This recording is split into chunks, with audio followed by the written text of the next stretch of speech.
जैसा कि आप लोगों को पता था कि रिचर्ड डॉकिंस के साथ रिचर्ड डॉकिंस को तो हमने एज़ मेहमान ख़ुसूसी बुलाया था। असल तो ये एक्स मुस्लिम्स का इवेंट था जो मरियम नमाज़ी ने ऑर्गेनाइज़ किया था, सेलिब्रेटिंग डिसेंट के नाम से।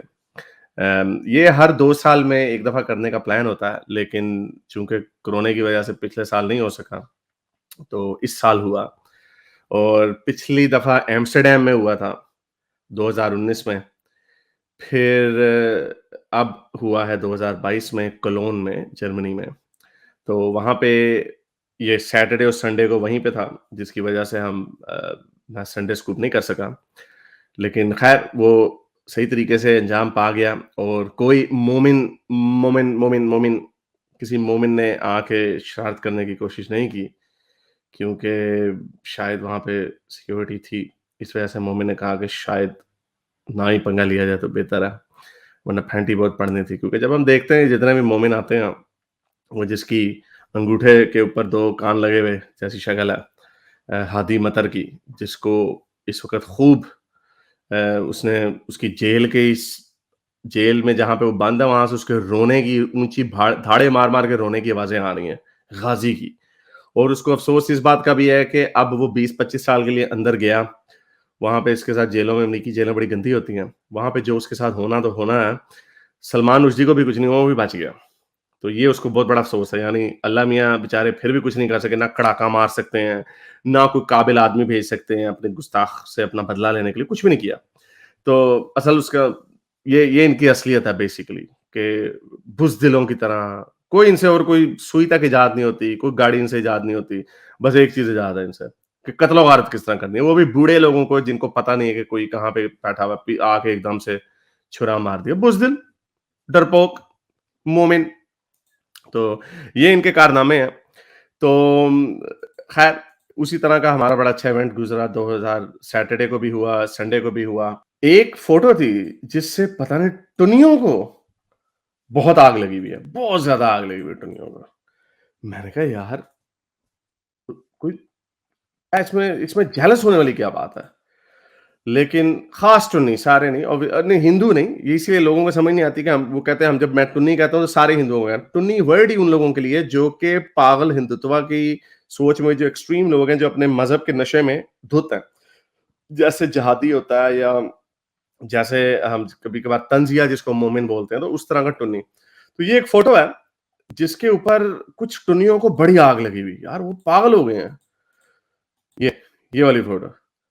ऑब्वियसली हमारे बाबा रिचर्ड डॉकिंस के साथ, और इसको बड़ी पज़ीराई भी मिली है, आप देख सकते हैं। हालाँकि 1000 लाइक्स और 122 कमेंट्स हैं नीचे लोगों के। हमारे बाबा रिचर्ड डॉकिंस अलैहिस्सलाम, अलैहिल्लाहाद पीर ओ मुर्शिद, मुर्शिद पाक अपने बड़े मुर्शिद पाक के साथ ये ना इस तरह के लोग शरारतें करते हैं। व्हिच इज़ अगेन, लेकिन मैंने कहा कहीं एक इनमें एक टुन्नी था जो कह रहा था आप लोगों का भी अपना कल्ट बन गया लो। यानी अगर कोई कॉन्फ्रेंस हो तो उसके अंदर हम कुछ एनीवे चलो उसको उसके ऊपर बात करते हैं। तो यानी हम अपने जो इसका नाम ही सेलिब्रेटिंग डिसेंट है। यानी कि इसको सेलिब्रेट कर रहे हैं हम इस इवेंट को, इस इंसानी जज़्बे को कि हम डिसेंट कर सकते हैं। डिसेंट का मतलब होता है कि जो आपको भेड़-चाल बताई जाती है, हम उससे अलहदा निकल सकते हैं। तो एनीवे ये वीडियो जैसे मैं ये फ़ोटो मेरा ख़्याल स्पार्टकस ने भी लगाई और काफ़ी लोगों ने लगाई। अम तो टुन्नियों को कईयों बड़ी आग लग गई। वो देसी लंडे के शर्लॉक होम्स, मतलब वो जो कोई इन्होंने जेम्स बॉन्ड का साला बिठाया हुआ था। पता नहीं क्या वो टुन हो के, तो वो ये वीडियो चेक करें। ये मैं इसकी आवाज़ नहीं चलाऊँगा आपके सामने। 2022 ये देखो जी, ये ना पूरा ज़ूम इन करके रिचर्ड डॉकिंस देखो स्पीकर है, और मेरा जो लैनियर्ड था वो थोड़ा उल्टा था। तो ये कह रहा देखें ये ऊपर पर्पल है, व्हाइट है, तो इसके पीछे ना पूरा आधा पर्पल आधा व्हाइट होना चाहिए। ये स्पीकरों का बैज इस तरह का होता है। अरे! तो मेरा ये मुड़ा हुआ है। अब वो लैनियर्ड मुड़ा हुआ है, तो अब इसमें मैं क्या करूँ? तो कहता है इसका यहाँ पे सेंटर में व्हाइट नहीं है, ये पूरे का पूरा एक ही है। इसका मतलब ये ना वहाँ पे sir he went there as a as a visitor not in the speaking capacity like sir Richard Dawkins. Richard Dawkins के तूने पास जाना ना, उसने तेरे मुँह पे चपेड़े मार के भगा देना। तो एनीवे तो लंडे के बेचारे इस तरह की ना वो कर रहे थे अपनी यू नो अ, तफ्तीशें करके, तो बहरहाल उसने कंक्लूजन ये निकाला टुन्नी ने कि यार ये उधर ना असल में वहाँ पे ना ये he went there as a visitor not as a speaker. मैंने कहा यार ऐसे भी लोग होते हैं। आई मीन ये देखो, ये आपके पापा इधर क्या एज़ अ विज़िटर बैठे हुए हैं। हालाँकि ये बातें करने की नहीं है, यानी ये कोई मैं कोई 10 से ज़्यादा कॉन्फ्रेंसेस अटेंड कर चुका हूँ। अब इनको टुन्नियों को ये खास टुन्नी को, इसका नाम है, चलो इसका नाम भी ले लेते हैं, वो इसका नाम ही है कहो हराम, कहो उसे हराम, कहो हराम। तो वो बैठ के ना चुगलियाँ यानी माइयों की तरह ना बुड्ढे यानी जो चुगलखोर नहीं होते उस तरह, ये इसमें नाम भी लिखा हुआ है। ये मेरा पैनल था और ये सैटरडे वाले दिन था पैनल। ये डैन बार्कर है जो एथियस्ट अलायंस का मेरा ख्याल प्रेसिडेंट है। तो उसके अंदर और भी, और इसमें तो और इसमें कोई खास बात नहीं है। ये सेलिब्रेटिंग डिसेंट इवेंट ही मरियम नमाज़ी ने एक्स मुस्लिम्स के लिए किया है। और उसमें कौन सी खास बात है, उसमें सारे एक्स मुस्लिम जो दुनिया के आए हुए थे। ये भी एक्स मुस्लिम, ये भी एक्स, ये बांग्लादेश के एक्स मुस्लिम है, ये मोरिटानिया के एक्स मुस्लिम है, ये हमारी पाकिस्तानी एक्स मुस्लिम है लिलित। तो ये सारे लोग थे, इसमें को खास बात क्या है? तो वो चूंकि बेचारे वो मैंने एक दफा इसको कहो हराम को फोन किया, अर्ली मॉर्निंग थी, सुबह ना। तो मैंने कहा यार किधर जा रहे हो? कहता ट्रेन जा रहा हूँ। मैंने कहा काम पे जा रहे हो? कहता नहीं मैं उधर पोटी करने जा रहा हूँ। ट्रेन नहीं तो ट्रेन आ जाएगी तो फिर पोटी करने का टाइम नहीं मिलेगा। तो ये बेचारे, क्योंकि इनकी छोटी सी दुनिया है, छोटे से अपने छोटे से गंद में रहते हैं, तो समझते हैं बाकी दुनिया भी वैसी है, तो यानी सड़ना। अच्छा, वो भाई कोई रिसर्च कर लेता है, ये वेबसाइट है, ये वेबसाइट पे हमारे, आप देख सकते हैं, इसमें कोई खास बात है ही नहीं। ये डे 1 20 अगस्त ब्लास्फेमी, इस्लामोफोबिया, फ्री एक्सप्रेशन पहला सेशन है, दूसरा atheist and human rights to protection. ये music Dan Barker on piano, और ये देख, ये इसमें हारिस सुल्तान लगा था। हारिस सुल्तान, ललित, नीना संकारी, यार चेयर्ड बाय डैन बार्कर। ये स्पीकर्स का पैनल था। तो अब इसमें क्या खास बात है? लेकिन वही टुन, टुन बाबा टुन, ये मुझे नहीं पता था किसने फ़ोटो खींची, लेकिन एनीवे जिसने भी किया, फफ़े कुटनियाँ। यार वो मुझे कई ख़वातीन ने कहा कि ये वर्ड ना बोला बोला करो, फफ़े कुटनियाँ, क्योंकि ये भी डिरोगेटरी है टुवर्ड्स ख़वातीन, और बात सही है। सिर्फ़ औरतें ही नहीं इस तरह के ताने मारती हैं। अब ये कहो हराम जिसका नाम है, वो कोई औरत तो नहीं है। अब वो भी तो मर्द है। तो ये सारे एक दिमागी कैफ़ियत है इस तरह के लोगों की। एनीवे, अब ये देखो, ये फ्रीडम फ्रॉम रिलिजन फाउंडेशन जो है, उसने भी फ़ोटो लगाई। The Haris Sultan is the author of the Curse of God in Australian ex Muslim atheist Pakistan. तो इसमें कौन-सी खास बात है?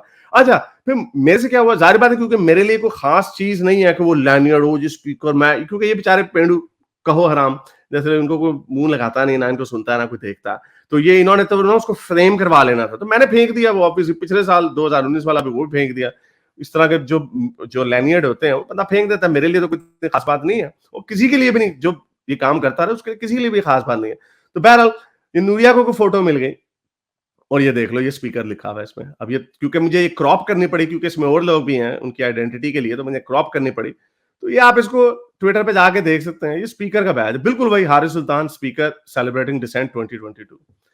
तो बजाय इसके कि अब इसका कोई जवाब दे, आप जी आ गए, आज जालस है, हम तुमसे क्यों जालस होंगे, एक पाकिस्तानी भिखारी से, पाकिस्तानी भिखारी, मेरे कुत्ते के जो बिस्कुटों का हफ्ते का बिल है ना, वो तुम्हारे पूरे उसमें पूरा तुम्हारा खानदान महीने में चलता होगा। ये कोई फखर की बात नहीं है, लेकिन ये अच्छा, कितनी मजे की बात है। सुंदर पिचाई जैसे जो एक्लेम्ड, जिन्होंने इंडिया का नाम रोशन किया है, वो इस तरह की चवलें नहीं मारते। चवल इस तरह की वही मारेगा जो सुबह ट्रेन ट्रैक पे जाके रफ़ा हाजित पूरी करेगा। वही इस तरह की चवलें मारेगा। हर मुल्क में मिडल क्लास होती है, गरीब लोग होते हैं, अमीर लोग होते हैं, इसमें तुम्हें भड़क मारने की क्या ज़रूरत है? क्यों हम तो ये हैं, और वो अगर इंडिया का 400 बिलियन वो है, फॉरेन रिज़र्व है, तो उसमें तुम्हारा क्या है? तुमने क्या किया है ज़िंदगी में? कहो हराम, कुछ भी नहीं किया। बैठ के बस अपनी शक्ल भी नहीं दिखानी। बुज़दिल इंसान, वैसे बड़ी-बड़ी बातें कर दी हैं, ओए मैं तो उठवा लूँगा ये, कुछ नहीं। तू सुबह सुबह जाके पखाने उठाता है ट्रेन ट्रैक से, तूने और क्या उठाना? कुछ नहीं उठाना तूने। तो इस तरह की चवलें मार दी, और बंदा फिर, हालाँकि इस तरह की बातें चवलें मारते रहते हैं, लेकिन मैं ज़ाहिर बात है मैं नहीं सुनता था, लेकिन ये तो मुझे इनको तो खैर कोई भी नहीं सुनता, लेकिन किसी ने सुन के मुझे वो ये वाला छोटा क्लिप भेज दिया। उसने कहा, मेरा ख्याल इन्होंने पता नहीं रिमूव भी कर दिया अपनी उससे, क्योंकि एम्बैरेसमेंट इतनी। तो बजाय इसका जवाब दे, अब कहता है जी तुम्हारी बुक किसने ट्रांसलेट की? इसी ट्वीट में कहीं पे किया, खैर मैंने उनको ब्लॉक कर दिया because these people are not worth your time. तो बस बोंगियां मार दी इन चवलों ने, की करिए हूं असी इन्हां दे नाल। तो एनीवे, तो ये मैंने कहा चले, लेकिन एनीवे इसमें से कुछ वीडियोस जो थी, क्योंकि ये इवेंट काफी जब लंबा होता है 2 दिनों का, तो उसमें काफी पैनलिस्ट है, यानी 2 दिन 9 to 5 ये चलता रहा। तो ये पूरे का पूरा फिल्म नहीं हुआ। ऑब्वियसली रिचर्ड डॉकिंस एक बहुत बड़ा नाम है। अच्छा सॉरी, इसमें कहता है, इसी की वीडियो में, अगले वीडियो के हिस्से में कहता है, खैर ये वाली वो मैंने पूरी नहीं, क्योंकि ट्विटर पे पूरी नहीं लग सकती। इस वीडियो में कहता है, आप इसमें ना मेरी वो देख सकते हैं, जैसे कि आप ये इस फोटो में आप देख सकते हैं कि मेरे हाथ में कुछ बुक्स पड़ी हुई हैं। कुछ बुक्स थी, वो मेरी अपनी बुक्स हैं। तो वो 4 बुक्स थी। तो कहता है ये असल में 50 यूरो की टिकट खरीद के उधर गया अपनी बुक्स को साइन करवाने रिचर्ड डॉकिंस से।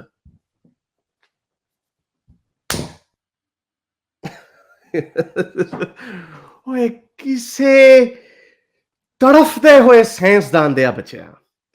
ओए बुक जिसने लिखी होती है वो साइन करता होता है। रिचर्ड डॉकिंस को मैं अपनी बुक, मैं अपने साइन के साथ पिछले साल दे चुका हूं, जिसके ऊपर उसने ये ट्वीट की थी। अब सड़ेगा फिर बैठ के। आय आय तेरा तो पता भी नहीं होगा रिचर्ड डॉकिंस या किसी को। Anyway it is no big deal, कोई ऐसी इसमें कोई, मैं इसके एंगल से बात कर रहा हूं। ये देखो, ये रिचर्ड डॉकिंस ने जो ट्वीट की थी, क्योंकि उसको पिछले साल मैं बुक अपनी अपने साइन के साथ दे चुका हुआ था। The book by Haris Sultan is a fine critic of Islam, including a chapter on the character of Muhammad, the fatuous claim that the Quran anticipated biology and other modern sciences. तो किसे दानिश्वर दिया बच्चा जो किताब लिखता है, जो मुसन्निफ होता है, वो खुद साइन करके देता है। तो वहां पे स्पीकर्स की बाहर बुक स्टॉल लगा होता है, क्योंकि स्पीकर से लोग इंटरेक्ट करते हैं, तो बुक्स खरीदते हैं। तो मेरी जो 4 बुक्स थी, वो जमाल लाया था नॉर्वे से, क्योंकि मैं अपने साथ नहीं लेके आया था। तो वो उसने ला के वहां पे रख दी थी। उसने कहा था हारिस इस पे आपको साइन करने पड़ेंगे जो लोग खरीदेंगे। तो वो देखते देखते वो बिक गई। 4 किताबें थी, वो सारों को उसी वक्त उन्होंने ले ली खरीद। तो उसके वो मुझे उसने बुक उस वक्त पकड़ाई थी, तो डॉकिंस के साथ मुझे नजर आ गया, तो मैंने उसके साथ फोटो खिंचवा ली। तो बस ये इन्होंने बेचारों ने यही होना है, जब गाँव मूत्र पी के जब इन्होंने शर्लॉक होम्स बनने की कोशिश करनी है, तो इसी तरह की चवलें मार दी इन्होंने। Again this is not an attack on Hindus. हमने जो वर्ड रखा है टुन्नी, टुन्नी is a separate word from Hindus. Normal Hindus जो होते हैं, बड़े अच्छे लोग हर जगह पे होते हैं, और मेजोरिटी उधर ही होते हैं। टुन्नी एक फैक्शन है इस तरह का, कहो हराम जैसे लोगों का। तो ये थोड़ा सा इसके ऊपर बात करनी थी। स्टोइक भाई भी आ गए, मैंने कहा स्टोइक भाई ने भी कुछ ऐड करना। स्टोइक भाई जी, कैसे हैं हारिस? बिल्कुल ठीक है। देखिए, आपने काफ़ी अच्छी बात कर दी, ट्विटर के ऊपर भी आप अच्छा पूरा सारी स्टोरी सामने आ गई, लेकिन मैं मुझसे रहा नहीं गया, मैं ख़ास इस पे बात करने आया हूँ कि ये लोग बुग़्ज़, अनाद, नफ़रत से भरे पड़े हैं। यानी कि शायद लबरेज़ हो रहे हैं, मुझे समझ नहीं आती कि इनको प्रॉब्लम क्या है? इतना बुग़्ज़, इतना बुग़्ज़, सिर्फ़ इसलिए कि आई डोंट नो, ख़ैर मैं तो ये इनके ऊपर ज़्यादा बात नहीं करूँगा, लेकिन ये है कि पहले, और इन लोगों ने सिर्फ आपके साथ नहीं, और भी लोगों के साथ इन्होंने इस तरह किया, और झूठी इंफॉर्मेशन पे। ये वाकई इनके लिए सिर्फ एक नाम है, लंडे का शर्लॉक। ये जितनी पार्टी है ना, ये सारे लंडे के शर्लॉक होम्स हैं। इन्होंने और नहीं उसी तरह ना, जब ये उसी तरह ना, जब वो सुशांत सिंह के बेचारे की जब उसकी उसने खुदकुशी की थी बेचारे ने अंडर सो मच, ये उसी तरह का ना, ये टुन्नी for example, because I think it had to be something, उन्होंने बॉलीवुड में, क्योंकि खान्स का राज है शायद, may be from that angle, I didn't investigate too much into it. लेकिन उसमें ना उसी तरह ये लंडे के देसी जेम्स बॉन्ड के साले बैठ के वहां पे ना टीवी, ये अपने इसके ऊपर जूम इन करके वहां से वो नुक्ता जोड़ रहे हैं, वहां से वो नुक्ता जोड़ रहे हैं। ओए ਐਡਾ ਤੂੰ ਸਕਾਟਲੈਂਡ यार्ड द नाई है तो ਤੁਹਾਨੂੰ ਕੀ ਪਤਾ ਪਿੰਡ ਵਾਲੋਂ कुछ। तो ऐसे बेचारे, लेकिन वही हसद और हसद बेचारों। Haris, all they had to do, literally all they had to do, उस वेबसाइट पे चले जाते, वहां पे स्पीकर्स की पूरी लिस्ट मौजूद थी। इतनी ये they had to go through all this pain कि जी वो देखे लैनियर्ड के पीछे कोई डिजाइन है, फलाना है, टमकाना है, हारिस के ऊपर वो बना हुआ है, डॉकिंस के ऊपर वो नहीं है, डॉकिंस के ऊपर। तो I think it's really crazy. मुझे तो आई कुडंट बिलीव इट कि यार इतना टाइम है इन लोगों के पास। तो बस, लेकिन ये है कि इनका बुग़्ज़, नफ़रत जो अनाद है इनके अंदर, ये नहीं ठीक हो सकता। इन्होंने मज़हब छोड़ दिया होगा, लेकिन इनके अंदर नहीं ये और टुन्नी है, ये कहो राम जो है, ये तो पक्का टुन्नी है। These guys are नहीं, पक्का इनके टुन्नी। अंदर और जो I नफ़रत के don't know, जज्बे। maybe okay, हम इनकी तरह काम नहीं करते कि झूठा सच्चा इल्जाम लगा दो। May be exactly. He strategical about his approach. लेकिन इस भाई ओए कहो हराम, तुम चाहे स्ट्रेटेजिकल अप्रोच लो, चाहे तुम एग्रेसिव अप्रोच लो या मध्यम approach low, it doesn't matter because nobody cares. तुम Exactly. पिछले 4 साल से लगे हुए हो, कभी उसकी टीसियां करने, टीसी इज ओके जिनको पता है मैं उसको एक्सप्लेन नहीं करूंगा, कभी किसी की टीसियां करने लगे हुए हो, कभी किसी की टीसियां करने लगे हो, दाल तुम्हारी कहीं से भी नहीं गल रही। और इसी ट्वीट के नीचे हमारे जो इंडियन, क्योंकि मुझे तो बहुत हाँ, सारे लोग इंडिया में बड़ा प्यार करते हैं मुझसे, और ये हमारे बिल्कुल। भी इसमें भी देखना बड़े बड़े प्यार करते हैं। आई लव, मेरे लिए तो ये इंडिया और पाकिस्तान की, मेरे लिए तो इट मींस नथिंग। ये 1000 दफा नेशनलिज्म के ऊपर बात की हुई है, it doesn't mean anything to me. मेरे लिए तो ये लोग हैं, हर जगह के लोग मैटर करते हैं, उनकी सोच मैटर करती है। तो वो हमारे इंडिया के लोग इसको पेली जा रहे हैं तो अपने सारे बहनोइयों को, जीजा जियों को उसने टैग करके बुलाया, उनको मैं ब्लॉक करो। यार हारिस इनको सुनता कौन है? व्हाट हारिस ये वैल्यू इतने क्या है? वेले हैं, ये इतने वेले हैं। चले आपकी तो एक प्रोफाइल है ना, आपका तो एक मकाम है। ये आपके कुछ फॉलोअर्स जो है ना, उनके ऊपर इन्होंने सेगमेंट्स कर दी हैं अपनी स्ट्रीम के अंदर कि ये देखो इसने फलानी ट्वीट लाइक की थी, इसने ये वो, यानी कि जिनको वेल और यार कोई तुम काम करो, कोई काम की हाँ, बात बताओ। तुम बताओ कि मजहब में क्या है, तुम बताओ सोसाइटी के क्या इश्यूज हैं। तुम वो वही कहते हैं ना जो कि वो क्या वो मुहावरा है कि जो बड़े लोग होते हैं वो आइडियाज डिस्कस करते आइडियाज हैं, की बात करते हैं। जो छोटे लोग होते हैं वो शख्सियात को डिस्कस कर रहे होते हैं। वो ये वही काम है कि अब यानी कि हैविंग सेड दैट, हर बंदे का कोई इंटेलेक्चुअल हीरो होता है। न्यूटन ने कहा था we only walk on the shoulders of the giants, यानी हम सब किसी ना किसी के ऊपर काम कर रहे होते हैं। I have acknowledge so many time मेरी पिन ट्वीट आई के Richard Dawkins is my intellectual hero, और बहुत सारे लोग हैं उनके और बड़े इंटेलेक्चुअल हीरोज होते हैं। लेकिन फिर भी कितनी दफा मैं डॉकिंस को डिस्कस कर रहा होता हूँ या आइडियाज को डिस्कस कर रहे होते हैं, यानी एवोल्यूशन को कर रहे होते हैं हम, इश्यूज को। मेरे रिस्पॉन्स वीडियोस ना बनाने की वजह ये है क्योंकि I want to discuss ideas. फलाने ने क्या, वो भी हम करना पड़ता है हमें, क्योंकि obviously when it comes from a certain source you have to, आपको उसके बारे में बात करनी पड़ती है। तो ये लेकिन यानी लिटरली वो ये कहते हैं वो जी उसको सुनने वाला वो जी यंग एथियस है, मयांक कुमार है या वो अर्जुन है, तो उसके ऊपर इन्होंने स्ट्रीमें कर दी। ये ऐसे बेचारे अब क्या करें, आई थिंक इट्स फ्रस्ट्रेशन, और क्या कर सकते हैं। ये जो रीजन वाले जो भाई साहब हैं, मतलब इनको मैंने 2 दिन से ट्विटर पे ऐसे टोचन करके रखा है पूरा। और ये जो आपके पास जो क्लिप आई हुई है ना, वो जो मतलब इस तरह से इन्वेस्टिगेशन कर रहे हैं जैसे पता नहीं क्या हो गया उनको, उनका क्या खो गया आपके अंदर। तो ये क्लिप मैंने गुलजार साहब को भेजी थी कि यार इसको प्लीज देखो, आ की है यार, ये क्या हो रहा है इधर। अच्छा आपने भेजा था? अच्छा वही मैं कह रहा हूँ। लंडे के शर्लॉक होम्स की बात हो रही है, सारा को बताया लंडे के शर्लॉक। हाँ वो लंडे के शर्लॉक होम्स की। सलीम नास्तिक साहब ने बड़ा अच्छा नाम दिया है कि ये रीजन वाला है, चैनल का नाम है कुछ ऐसे मिलता जुलता। तो ये तो मैं ये कह रहा हूँ कि वो जनाब उनको इतना फालतू टाइम है यार कि मेरे ऊपर उन्होंने 4 चैप्टर स्ट्रीम में से निकाले हैं, 4 बार मेरा जिक्र हुआ है और अच्छा खासा 10-15 मिनट का कंटेंट मेरे नाम पे छापा है उन्होंने। और वो भी सिर्फ वो ट्वीट दिखा रहे हैं कि देखो जी ये इसकी ट्वीट में स्पेलिंग मिस्टेक है, ये इसने ये टाइप कर रखा है, उसने वो टाइप कर रखा है। पूरा मैसेज नहीं दिखाया, ना ही पूरे ट्वीट दिखाए हैं। उसको इतना रज के रखा मैंने कि उसने मुझे ब्लॉक कर दिया था। और वो आपको बोल रहा है कि हारिस ने मुझे ब्लॉक कर दिया खिसिया के। और भाई तेरा लेवल ही नहीं है उनसे भिड़ने का, तू हमसे भिड़ना, हमको क्यों ब्लॉक कर दिया तूने? और चारों बंदों को ब्लॉक कर दिया जिसने भी उसे टो करके रखा था। मुझे हारिस एक चीज का अफसोस है, जिनकी बात कर रहा है यार, उन्होंने इनकी, मेरा भाई है ये छोटा, उनकी वालदा, मेरी वालदा, इनकी वालदा को बड़ा बुरा भला बोला। ये बड़े अफसोस की बात है, फैमिली पे अटैक करने लग जाते हो। ये फिर घटिया लोग हैं और क्या करें, फिर इनको ब्लॉक ठोका है मैंने, इसलिए ब्लॉक मारो इनको, बिकॉज ऑब्वियसली इन लोगों की वो काम कोई वैल्यू नहीं है। हमें इस तरह के young Indian Pakistani rational open minded लोग चाहिए जो कट्टरता, जहालत, बेवकूफ़ी, टुनपना, सुनपना, जहादीपना, ये सारी चीज़ें हर जगह से भागते हैं, तो उतना बेहतर है। तो बहुत शुक्रिया, and you are always welcome Tarkshil बंदा, हमारे पास आके आप इंटरव्यू दे सकते हैं। जफर के बाद जी यू बिल्कुल आर ऑलवेज वेलकम। जी। मेरे इस नेक काम को जारी रखने के लिए मुझे पेपैल या पेट्रियन पे जरूर सपोर्ट कीजिए, ताकि मैं अपना पैगाम ज़्यादा से ज़्यादा लोगों तक पहुंचा सकूं।